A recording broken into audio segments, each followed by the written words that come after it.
Hello विद्यार्थियों, आप सभी का स्वागत है हमारे YouTube channel Bihar SS lockers academy में। आज हम लोग जो है मनोविज्ञान में दूसरा अध्याय आत्म तथा व्यक्तित्व पाठ में जो हम लोग क्रेस्मर और शेल्डन का व्यक्तित्व सिद्धांत पढ़े थे प्रकारवादी सिद्धांत के अंतर्गत, उसमें आज हम लोग जो है युंग का और रे रोजेनमैन और मेयर फ्रीडमैन का जो सिद्धांत दिया गया है उसे हम लोग पढ़ेंगे। और साथ ही साथ जो दूसरा हमारा सिद्धांत है व्यक्तित्व सिद्धांत, सिलगुड़ सिद्धांत, उसको भी आज हम लोग पढ़ेंगे। लेकिन उससे पहले मैं आप लोग को बता दूं कि अगर अभी तक आप लोगों ने हमारा यूट्यूब चैनल और टेलीग्राम चैनल को ज्वाइन नहीं किया है तो आप लोग फटाफट से ज्वाइन कर लीजिए। टेलीग्राम को आप लोग अवश्य ज्वाइन कीजिएगा, जहां पर आपको किसी भी क्लासेज का PDF नोट्स जो है मिलता है। अब हम लोग फिर से जो है जो कल के क्लास में हम लोगों ने पढ़ा था उसको एक बार याद करते हैं। कल हम लोगों ने पढ़ा था व्यक्तित्व सिद्धांत के बारे में कि जो दूसरा अध्याय हमारा है स्व और व्यक्तित्व या आत्म तथा व्यक्तित्व, उसमें व्यक्तित्व सिद्धांत के बारे में बताया गया है कि व्यक्तित्व सिद्धांत को 6 सिद्धांतों में बांटा गया है, जिसमें हम लोगों ने सबसे पहले प्रकारवादी सिद्धांत को पढ़ा था, जिसमें हम लोगों ने देखा था कि प्रकारवादी सिद्धांत को मानने वाले जो मनोवैज्ञानिक थे वो 4 थे, जिसमें एक आपका क्रेस्मर थे, ठीक, क्रेस्मर थे। उसके बाद दूसरा हमारा शेल्डन महोदय थे, और तीसरा युंग थे, कार्ल युंग जिनका पूरा नाम है, और चौथा हमारा रे रोजेनमैन और मेयर फ्रीडमैन थे, ठीक ना। तो आज हम लोग जो है प्रकारवादी सिद्धांत के अंतर्गत युंग का जो है जो कार्ल युंग का विभाजन है उसको हम लोग आज पढ़ेंगे। सबसे पहले तो युंग जो थे, युंग का विभाजन उन्होंने क्या किया था कि जो हम लोगों ने 2 मनोवैज्ञानिकों के बारे में पढ़ा, क्रेस्मर और शेल्डन का, तो उन्होंने शारीरिक बनावट के आधार पर व्यक्तित्व का विभाजन किया। लेकिन जो कार्ल युंग थे उन्होंने सिलगुण के आधार पर जो है ना व्यक्तित्व का विभाजन किया है 3 भागों में। पहला आपका क्या है, अंतर्मुखी है, दूसरा बहिर्मुखी और तीसरा जो है उभयमुखी है। ध्यान से आप लोग समझिएगा कि जो हम लोगों ने कल के क्लास में पढ़ा क्रेस्मर और शेल्डन का, वो शारीरिक बनावट के आधार पर बताए थे, जिसमें हम लोगों ने देखा था कि क्रेस्मर ने 4 भागों में बांटा, जिसमें स्थूलकाय, कृष्णकाय, पुष्टकाय, विशालकाय प्रकार के बारे में हम लोगों ने देखा। शेल्डन ने गोलाकार, आयताकार, लंबाकार के बारे में बताया। यहाँ पर युंग जो है अंतर्मुखी, बहिर्मुखी और उभयमुखी के बारे में हमें समझाते हैं। उन्होंने सिलगुणों के आधार पर व्यक्तित्व का विभाजन किया 3 भागों में। अब एक एक करके हम लोग इन तीनों को पढ़ेंगे कि आखिर में अंतर्मुखी, बहिर्मुखी और उभयमुखी होता क्या है। ठीक, इसको हम लोग क्या बोलते हैं, अंतर्मुखी व्यक्तित्व बोलते हैं। अंतर्मुखी मतलब ये समझना है आप लोगों को कि जो भी व्यक्ति होंगे या जो भी मनुष्य होंगे वो क्या करेंगे, एकांत रहना पसंद करेंगे, अकेले रहना, ज्यादा किसी के साथ मतलब कि टाइम स्पेंड नहीं करेंगे, अकेले ज्यादा रहेंगे, खुद जो है चिंतन करेंगे, तो वो व्यक्ति क्या कहलाते हैं, अंतर्मुखी व्यक्तित्व वाले कहलाते हैं। जैसा कि यहाँ पर बताया जा रहा है कि अंतर्मुखी व्यक्तित्व वाले व्यक्ति समाज से भागने वाले, एकांत प्रिय यानी अकेले रहने वाले, ठीक, और आत्म केंद्रित जो है अधिक होते हैं, और ऐसे लोग कोई भी काम बहुत सोच समझकर और नियम के अनुसार करते हैं, इसलिए उनका अधिक समय कल्पना और चिंतन में व्यतीत होता है। युंग ने ऐसे अनुभव करने वाले व्यक्ति को अंतर्मुखी व्यक्तित्व का कहा है। मतलब हमें ये समझना है कि अंतर्मुखी व्यक्तित्व वाले व्यक्ति ज्यादा अकेले रहना ठीक पसंद करते हैं। ये ज्यादा किसी भी काम को जो है ना जल्दी नहीं करते हैं, सोच विचार करके, सोच समझ करके करते हैं, नियम के अनुसार करते हैं। तो ये किन में ज्यादा पाया जाएगा, किन लोगों में, तो गणितज्ञ में, वैज्ञानिक में, दार्शनिक में, जो नेता लोग हैं नेता कह रहे हैं, जो गणितज्ञ हो गए, वैज्ञानिक हो गए, दार्शनिक हो गए, उन लोगों में ज्यादा पाया जाएगा। जैसे ये गणितज्ञ होंगे, ये हमारे APJ अब्दुल कलाम हो गए, ये भी एक वैज्ञानिक ही थे। तो ये सभी लोगों ये क्या होते हैं, ये एकांत रहना, अकेले रहना ज्यादा पसंद करते हैं, जिसमें मतलब इन्होंने चिंतन करते हैं ज्यादा और कोई भी काम को सोच समझ के करते हैं, तो वही अंतर्मुखी व्यक्तित्व वाले व्यक्ति होते हैं। बहिर्मुखी व्यक्तित्व की अगर हम लोग बात करेंगे तो ये अंतर्मुखी का क्या हो जाएगा, अपोजिट हो जाएगा, यानी उल्टा।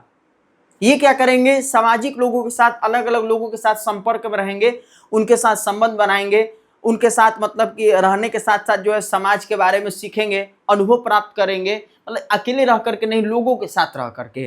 तो बहिर्मुखी व्यक्तित्व में कहा जा रहा है कि बहिर्मुखी व्यक्तित्व के व्यक्ति सामाजिक और व्यवहार कुशल होते हैं। ऐसे व्यक्ति अपने से ज्यादा दूसरे की चिंता करते हैं, और ऐसे व्यक्ति की अभिरुचि यानी इंटरेस्ट जो है सामाजिक वातावरण से ज्यादा होता है, इसलिए उनका अभियोजन सामाजिक पहलुओं से जल्दी हो जाता है, और ऐसे व्यक्तित्व वाले व्यक्ति की अलग पहचान होती है। जैसे नेता हो गया, पॉलिटिशियन हो गया, ये सब क्या है, मतलब कि जितने भी पॉलिटिशियन हो गए, राजनेता हो गए, सरपंच हो गए, वो सब हमारे क्या हो गए, बहिर्मुखी व्यक्तित्व वाले होंगे, क्योंकि सामाजिक लोगों के साथ मतलब कि व्यवहार कुशल करने में निपुण होते हैं, लोगों के साथ मिलजुल करके घुल मिल करके रहते हैं। तो इसका उदाहरण हम लोग ले सकते हैं राजनेता का, नेता का, सरपंच का, प्रधान का, व्यापारी का, आंदोलन करने वाले वकील, ये सभी लोग क्या हो गए, बहिर्मुखी स्वभाव वाले व्यक्ति होंगे या बहिर्मुखी व्यक्तित्व वाले व्यक्ति होंगे। क्यों? क्योंकि ये जो है सामाजिक लोगों के साथ ज्यादा घुल मिल करके रहते हैं, उनके साथ रहना पसंद करते हैं। तो अंतर्मुखी बहिर्मुखी आप लोग को समझ में आ गया। अंतर्मुखी मीन्स अकेले रहना और बहिर्मुखी मीन्स क्या होगा, सामाजिक लोगों के साथ या लोगों के साथ रहना पसंद करना। अब जो तीसरा हमारा उभयमुखी है, तो जस्ट इन दोनों का क्या हो जाएगा, मिश्रण हो जाएगा। मतलब कि एक अगर कोई व्यक्ति है तो उसमें अंतर्मुखी का और बहिर्मुखी का दोनों का गुण देखा जाएगा। यानी कहने का मतलब यहाँ पर क्या हो गया कि एक जो नेता है वो अच्छा कवि भी हो सकता है और एक कवि अच्छा जो है नेता भी बन सकता है या समाज सुधारक भी बन सकता है। कैसे? मान लीजिए कि अगर आप कवि हैं तो अकेले रह करके जो है मतलब कि लेखन कार्य करेंगे, ठीक ना, अलग अलग रचनाओं के बारे में ज्ञान अध्ययन करेंगे। और फिर वहीं अगर आपको नेता बनना होगा तो बाहर जब निकलेंगे आप तो समाज सुधार के बारे में भी कार्य कर सकते हैं। तो एक व्यक्ति में ये दोनों गुण देखा जा सकता है। तो वही चीज यहाँ पर बताया जा रहा है उभयमुखी व्यक्तित्व वाले में, कि जिस व्यक्ति में अंतर्मुखी और बहिर्मुखी व्यक्तित्व दोनों के गुण पाए जाते हैं उन्हें उभयमुखी व्यक्तित्व का माना जाता है। यानी दोनों का इसमें क्या होगा, मिश्रण होगा। इसके बाद कहा जा रहा है कि ऐसे व्यक्तित्व वाले लोगों की किसी एक परिस्थिति में अंतर्मुखी बन जाते हैं तो मौका पड़ने पर परिस्थिति के साथ जो अपने को अभियोजित कर बहिर्मुखी व्यक्तित्व वाले भी ये लोग बन जाते हैं। मतलब दोनों का इसमें क्या होगा, मिश्रण देखा जाएगा। जैसे एक नेता कहा जा रहा है कि अच्छा कवि हो सकता है और एक कवि अच्छा जो समाज सुधारक भी बन सकता है। तो मैं उम्मीद करता हूं कि आप लोगों को अंतर्मुखी, बहिर्मुखी और उभयमुखी के बारे में समझ में आ गया होगा। अब हम लोग जो है आगे बात करेंगे इसी सिद्धांत में, प्रकारवादी सिद्धांत में मेयर फ्रीडमैन और रे रोज़नमैन का विभाजन के बारे में, कि मेयर फ्रीडमैन और रे रोज़नमैन ने क्या किया कि अपने अपने रोगियों पर, ये लोग क्या थे, हृदय रोग विशेषज्ञ थे, ठीक ना। जो हार्ट वाला जो बीमारी होता है ना, हार्ट का जो प्रॉब्लम होता है, हृदय का जो प्रॉब्लम होता है, तो उसके जो ये चिकित्सक थे दोनों लोग, मेयर फ्रीडमैन और रे रोज़नमैन, तो इन्होंने क्या किया कि अपने अपने जो हृदय रोगी पेशेंट थे उन पर अध्ययन करके ये बताया ए प्रकार और बी प्रकार व्यक्तित्व के बारे में। मतलब उन्होंने दो भागों में अपने अपने रोगियों को बांट दिया, एक ए प्रकार करके बांटा, ठीक, और एक जो है बी प्रकार करके इन्होंने बांटा। तो अगर आपसे पूछ दिया जाएगा कि ए प्रकार और बी प्रकार व्यक्तित्व का प्रतिपादन किसने किया, तो मेयर फ्रीडमैन और रे रोज़नमैन आप लोगों को बताना है। कहा जा रहा है कि दो हृदय रोग विशेषज्ञों मेयर फ्रीडमैन और रे रोज़नमैन ने अपने अपने रोगियों का शोध अध्ययन करके पाया कि उनके व्यक्तित्व के सिलगुण में समानता थी या वे एक जैसे थे, उनमें निम्न सिलगुण पाए गए कि नहीं पाए गए। मतलब इन्होंने क्या किया कि अपने अपने रोगियों पर अध्ययन करके ये जानने का कोशिश किया कि उनके रोगियों के जो व्यक्तित्व हैं उनके सिलगुणों में समानता है कि नहीं है, मतलब एकजुटता है कि नहीं है, अलग तो नहीं है। ये सिर्फ देखने के लिए उन्होंने क्या किया, अपने अपने रोगियों पर अध्ययन किया। जो हृदय रोग के पेशेंट थे ये लोग हृदय रोग विशेषज्ञ थे। जैसे में कहा जा रहा है कि प्रतिस्पर्धा के बारे में, उत्तेजना मुक्त के बारे में, जिन्हें धीमी होने या शांति होने में कठिनाई हो, महत्वाकांक्षी आदि, इन सभी गुणों का इन्होंने क्या किया, अध्ययन किया और पाया कि क्या समानता है कि अलग अलग है। ये चीजें उन्होंने अपने रोगियों पर अध्ययन करके देखा। तो उन्होंने अपने रोगियों के व्यक्तित्व के सिलगुणों के आधार पर फिर क्या किया, इसे दो भागों में बांट दिया। पहले अपने पेशेंट को इन्होंने लिया, फिर पेशेंट के जो सिलगुण थे उनके बारे में, समानता के बारे में जांच किया। अगर समानता हुआ नहीं हुआ तो उसको दो कैटेगरी इन्होंने दे दिया। एक कैटेगरी ए प्रकार का व्यक्तित्व के नाम से दिया और दूसरा जो है बी प्रकार के व्यक्तित्व के नाम से इन्होंने दिया। यानी ए टाइप पर्सनालिटी और बी टाइप पर्सनालिटी के बारे में। अब ये ए टाइप और बी टाइप पर्सनालिटी क्या है देखते हैं हम लोग और इसको समझते हैं। कहा जा रहा है कि नीचे उपयुक्त दो प्रकार के व्यक्तित्व में पाए जाने वाले सिलगुणों का वर्णन हम नीचे करेंगे, जिसमें पहला क्या है आपका, पहला है ए प्रकार का व्यक्तित्व यानी ए टाइप पर्सनालिटी, जिसमें कहा जा रहा है कि इस प्रकार के व्यक्तित्व वाले रोगियों में कोरोनरी प्रवण व्यवहार पैटर्न जो है पाए गए हैं, जो निम्नलिखित सिलगुण जैसे असुरक्षा की भावना, अत्यधिक आक्रामकता, अधीरता, प्रतिस्पर्धा क्रिया एवं भाव और संवेगों का मिश्रण। ऐसे लोग प्रायः कम से कम समय में ज़्यादा से ज़्यादा उपलब्धि प्राप्त करने के लिए लंबे समय तक उत्साहपूर्वक सतत प्रयत्न करते हैं। यानी यहाँ पर बताया गया एक प्रकार के व्यक्तित्व वाले में कि इनमें असुरक्षा की भावना, अत्यधिक आक्रामकता, अधीरता, साथ ही साथ जो है प्रतिस्पर्धा, कंपटीशन, ये सभी तरह के जो सिलगुण उनमें देखे जाते हैं।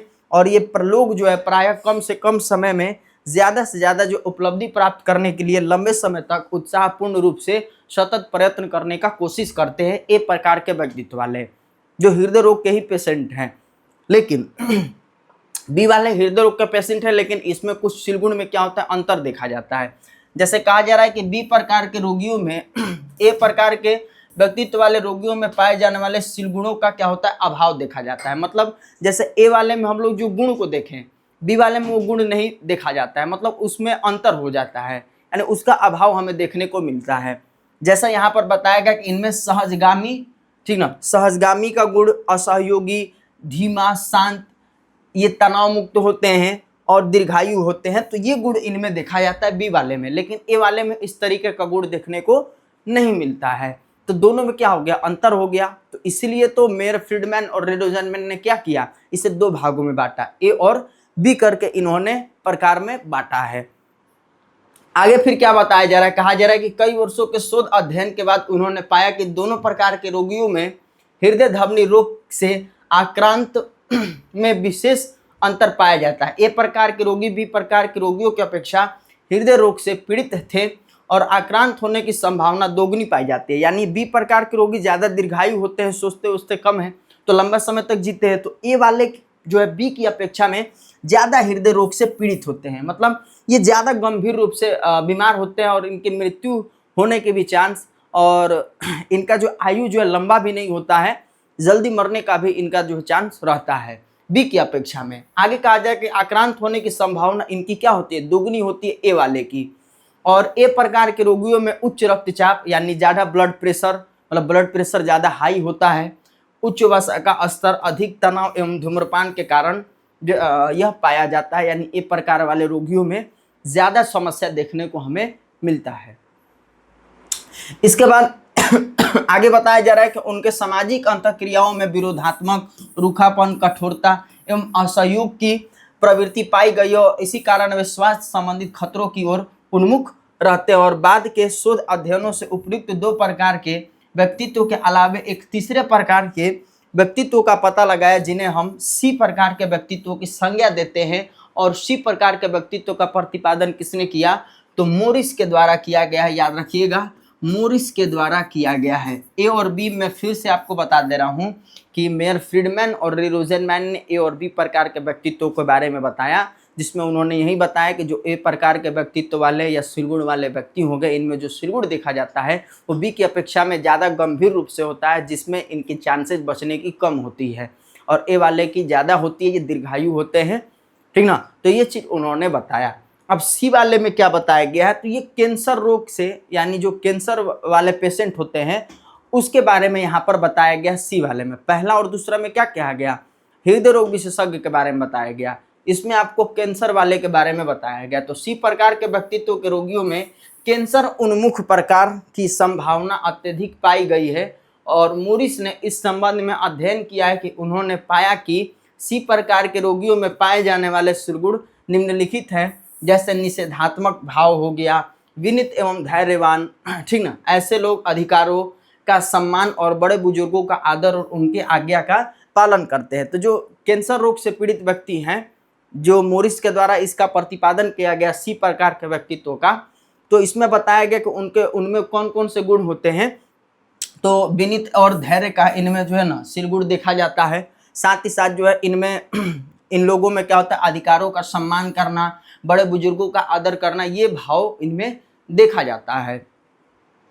इसके बाद आगे क्या कहा जा रहा है, तो आगे कहा जा रहा है कि भाव और संवेगों को दबाव, उनके मस्तिष्क से निकलने वाले रासायनिक पदार्थ जिसे न्यूरोपेप्टाइड्स, उनके मानसिक संतुलन को बिगाड़ देते हैं। मतलब कहा जा रहा है कि जो कैंसर रोग से पीड़ित व्यक्ति है, उनके भाव और संवेगों को दबाव, उनके मस्तिष्क से निकलने वाले जो रासायनिक पदार्थ है जिसे न्यूरोपेप्टाइड्स कहा जाता है, उसके माध्यम से होता है, जिससे इनका मानसिक संतुलन क्या होता है, बिगड़ने लगता है, और इसी कारण वे क्या होते हैं, कैंसर की कोशिकाओं से रक्षा करने की क्षमता में भारी कमी देखने को मिलती है, और ये ज़्यादा मतलब गंभीर रूप से बीमार हो जाते हैं जो कैंसर रोग से पीड़ित व्यक्ति हैं, और अर्थात उनमें कैंसर से पीड़ित होने की संभावना बढ़ जाती है या बढ़ा दी जाती है, और एक प्रमुख कारण ये माना गया है।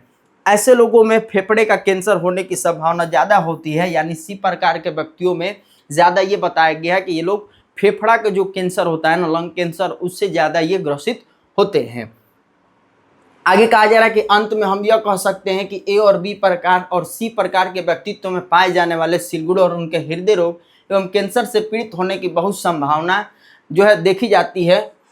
और आगे बताया जा रहा है कि जहां ए और बी प्रकार के रोगों में हृदय रोग से पीड़ित होने की संभावना अधिक रहती है, वहीं सी प्रकार के रोगों में कैंसर से पीड़ित होने की संभावना अधिक रहती है। तो यहाँ ए, बी और सी प्रकार के व्यक्तित्व में हम लोग को यही समझना है कि ए और बी वाले हृदय रोग से पीड़ित होते हैं, लेकिन बी की अपेक्षा में ए ज़्यादा पीड़ित होते हैं, और सी व्यक्तित्व वाले, जो सी प्रकार के व्यक्तित्व वाले व्यक्ति होते हैं, वो क्या होते हैं, कैंसर रोग से पीड़ित रोगी होते हैं या व्यक्तित्व वाले व्यक्ति होते हैं। तो यही चीज़ जो है रोगियों को लेकर के उनके व्यक्तित्व के बारे में यहाँ पर मेयर फ्रीडमैन, रे रोजेनमैन और जो मेरिल थे उनके द्वारा जो है बताया गया है। तो यही था हमारा परकरवादी सिद्धांत। अब हम लोग जो है ये सी प्रकार के व्यक्तित्व वाले में मेरिल नहीं था, मोरिस होगा, ठीक ना। यहाँ पर हम लोगों ने क्या देखा था, एक बार ध्यान से उतर रहा था, मेरिल नहीं, हाँ मोरिस, ठीक ना, मेरिल नहीं होगा, मोरिस होगा। सी प्रकार के व्यक्तित्व का प्रतिपादन मोरिस के द्वारा किया गया था, और रे रोजेनमैन और मेयर फ्रीडमैन ए और बी प्रकार के व्यक्तित्व के बारे में। तो यही था परकरवादी सिद्धांत। अब हम लोग जो देखेंगे वो हम लोग देखेंगे सिलगुड़ सिद्धांत के बारे में। सिलगुड़ सिद्धांत में हम लोग क्या देखेंगे, सिलगुड़ सिद्धांत में हम लोग सबसे पहले देखेंगे कि इसके मानने वाले मनोवैज्ञानिक कौन कौन हैं। तो सिलगुड़ सिद्धांत को मानने वाले मनोवैज्ञानिक 3 हैं। पहला आपके आल्पोर्ट, कैटेल और दूसरा आइजैक है। 3 मनोवैज्ञानिकों ने सिलगुड़ सिद्धांत का प्रतिपादन किया। सिलगुड़ क्या होता है, एक तरह का खास गुण होता है। सिलगुड़ क्या होता है, एक तरह का खास गुण होता है, जो आप लोगों को मैंने पहला चैप्टर में एक क्वेश्चन भी कराया था, सिलगुड़ क्या है। तो सिलगुड़ एक तरह का खास गुण होता है जो हर मनुष्य में कुछ समय के लिए उसके अंग में स्थिर होता है। जैसे हम लोग हंसते हैं, तो हंसना एक तरह का खास गुण हो गया, लेकिन हंसते तो हम लोग 24 घंटा हंसते नहीं हैं। जब हंसी वाला, चुटकुला वाला कुछ बात आ गया, उस समय हम लोग हंसते हैं, फिर कुछ समय बाद वो हंसी हमारा क्या होता है, शांत हो जाता है। तो ये एक तरह का क्या हो गया, खास गुण हो गया। गुस्सा आ गया हमको, तो ये सब हमारा क्या एक गुण है जो हमारे अंदर जो कुछ समय के लिए हमारे अंग में अंग बन करके ये क्या होते हैं, स्थिर रहते हैं। तो वही इस सिलगुड़ सिद्धांत में मानने वाले मनोवैज्ञानिक कौन है, तो आल्पोर्ट, कैटेल और आइजैक हैं। अब क्या बताया जा रहा है यहाँ पर, ये चीज हम लोग को समझना है। तो कहा जा रहा है कि मनोवैज्ञानिकों का मानना है कि प्रत्येक व्यक्ति के अंदर कुछ ऐसे सिलगुण होते हैं जो उसे खास ढंग से व्यवहार करने को प्रेरित करते हैं, और फिर आगे क्या होता है कि एक दूसरे से उनमें क्या होता है, विभेद करने में हमें मतलब कि आसानी होता है। जैसे हर व्यक्ति में क्या होगा, एक अलग अलग जो सिलगुण होगा, गुण होगा, तो उससे हम क्या करेंगे, उस व्यक्ति में हम लोग अंतर करते हैं कि हाँ ये अच्छा है, वो बुरा है, ऐसे हम लोग विभेद करते हैं।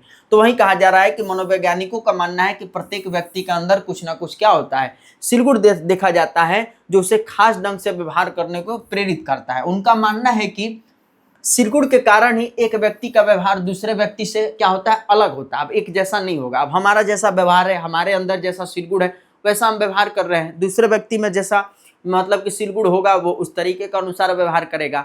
तो सिलगुण के अनुसार ही मनोवैज्ञानिक बता रहे हैं कि एक व्यक्ति का जो व्यवहार होता है दूसरे व्यक्ति से क्या होता है, भिन्न होता है। और कुछ मनोवैज्ञानिक सिलगुणों को प्रायः स्थिर गुण भी मानते हैं। यानी कुछ लोग कहते हैं कि ये जो गुण है सिलगुण, वो कुछ समय के लिए हमारे अंग में स्थिर नहीं होता है, ये स्थिर होता है हमेशा के लिए।